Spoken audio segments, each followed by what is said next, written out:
NGT 101 की मैं आपको कुछ टिप्स बताने जा रहा हूँ किस तरीके से आपने इस सब्जेक्ट को तैयार करना है। तो हमारे यहाँ पे बहुत ज़्यादा स्टूडेंट्स परेशान हो रहे हैं इस सब्जेक्ट्स को लेके। तो यहाँ पे मैंने आप देख रहे हैं कि liabilities, owner, equity, account receivable, capital, आपने इन सब की नरेशन देखनी है।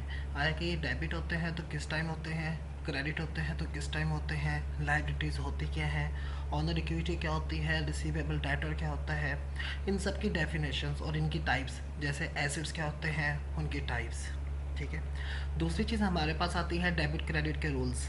यहाँ पे आप एक टेबल देख रहे हैं, मैंने लिखा है कि एसिड्स डेबिट किस टाइम होता है, जब वो इंक्रीज़ होता है, लायबिलिटी इंक्रीज़ होती है तो क्रेडिट होती है। डेफिनेटली जो चीज़ हमारी फेवर में नहीं होती, जो हमें बेनिफिट नहीं दे रही होती, हम उसको क्रेडिट साइड पे लेके जा रहे होते हैं, और जो उसकी अपोजिट साइड होती है उस रीज़न को डिस्क्राइब कर रही होती है कि किस वजह से हमने उसको डेबिट या क्रेडिट किया। यहाँ पे मैंने एक छोटा सा फॉर्मेट बनाया जिसमें हमने जनरल को पास करना होता है, जनरल एंट्री को पास करना होता है कि डेबिट साइड को हम किस तरह लिखते हैं, क्रेडिट साइड को हम किस तरह लिखते हैं, इसके कॉलम किस तरीके से होते हैं, और नीचे हमने एक छोटी सी डिटेल नरेशन लिखनी होती है। आप देखें, बैंक डेबिट किया हुआ है, कैपिटल क्रेडिट किया हुआ है, और नीचे लिखा हुआ है इन्वेस्टमेंट इन वर्कशॉप बिजनेस। आप इसको कह सकते हैं स्टार्टेड बिजनेस विद बैंक।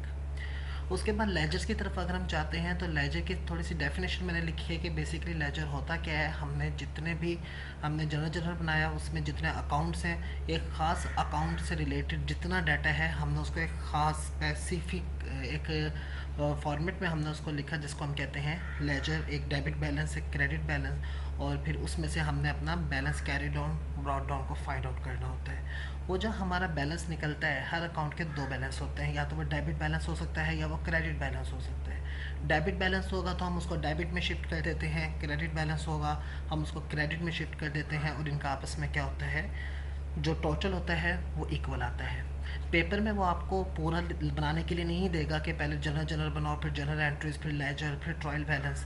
वो आपको मुख्तसर सा एक शॉर्ट सा क्वेश्चन देगा। कैश बुक बिल्कुल हमारे कैश अकाउंट की तरह होती है। दो साइड्स हैं, एक डेबिट है, एक क्रेडिट है। डेबिट साइड पे हम सारी रिसीप्ट्स लिखते हैं, क्रेडिट साइड पे हमारी सारी पेमेंट आ जाती है। कैश बुक है तो याद रखें इसमें सिर्फ कैश की एंट्रीज होंगी, क्रेडिट की कोई एंट्रीज में नहीं होती। उसके बाद हमारा आता है cash receive voucher. Cash receive general, आपको कैश रिसीव से ही पता लग रहा है कि एक ऐसा जनरल है जिसमें हमने सारी कैश रिसीव्ट्स को लिखना होता है। इसके जो डेबिट साइड पे आप देख रहे हैं, डेबिट की जगह आप अमाउंट लिख सकते हैं। अगर हमें डिस्काउंट मिलता है तो डिस्काउंट का कॉलम बनाएंगे, अदरवाइज़ हमें डिस्काउंट के कॉलम बनाने की कोई ज़रूरत नहीं है। इसी तरीके से जैसे कैश रिसीव जनरल है, अगर कोई क्रेडिट की एंट्री होती है हम इसमें नहीं लिखेंगे, क्योंकि हमने इसमें सिर्फ अपनी रिसीविंग को लिखना है कि हमारे पास कैश रिसीव हो रहा है। इसी तरीके से यहाँ पे आप देखें कैश पेमेंट जनरल है, वो तमाम पेमेंट्स जो हम अपने बिजनेस में रूटीन में करते हैं, हमने वो सारी चीज़ें इसमें ऐड करनी होती हैं। शुरू में मैंने आपको जो एक्सपेंस बताया, वहाँ पे एक्सपेंस में आप देखेंगे कि कैपिटल एक्सपेंडिचर्स कौन से होते हैं, रेवेन्यू एक्सपेंडिचर्स कौन से होते हैं, उन सब की हम मुख्तलिफ़ किस्म से जो हमारी एलोकेशन होती है उसके ज़रिए हमने इसमें इसको पुट करना होता है। अकाउंटिंग इक्वेशन से वो आपको मोस्टली क्विज़ में वो आपसे पूछेगा मिसिंग एंट्रीज़। मिसिंग एंट्रीज़ क्या होती हैं, या वो आपको एसेट्स की वैल्यू दे देगा, लायबिलिटीज़ की दे देगा, हमने इक्विटी फाइंड करनी होगी, कैपिटल फाइंड करना होगा, या वो कैपिटल एसेट दे देगा, हमने लायबिलिटी फाइंड करनी होगी। इसकी थोड़ी सी प्रैक्टिस ज़रूर कीजिएगा, इस तरह के क्वेश्चन ज़रूर आते हैं अकाउंटिंग इक्वेशन। उसके बाद आप देखें लाइफो, फाइफो। लाइफो और फाइफो एवरेज बहुत कम आता है, ठीक है, ज़्यादातर फाइफो पूछता है वो हमसे। तो लाइफो और फाइफो के एक फॉर्मेट मैंने आपको बनाया हुआ है, इसी तरीके से फॉर्मेट को आप इसमें पुट करेंगे। मैंने एक आइडिया सोल्यूशन इनके पोस्ट भी किए हैं, तो इतना लेंथी क्वेश्चन पेपर में नहीं आएगा। सिर्फ वो क्या दे देगा, खुद ही सोल्यूशन बना देगा, और नीचे उसकी जो अमाउंट्स होगी उसको हमने कैलकुलेट करना होगा, और नीचे 4 ऑप्शंस दिए होंगी।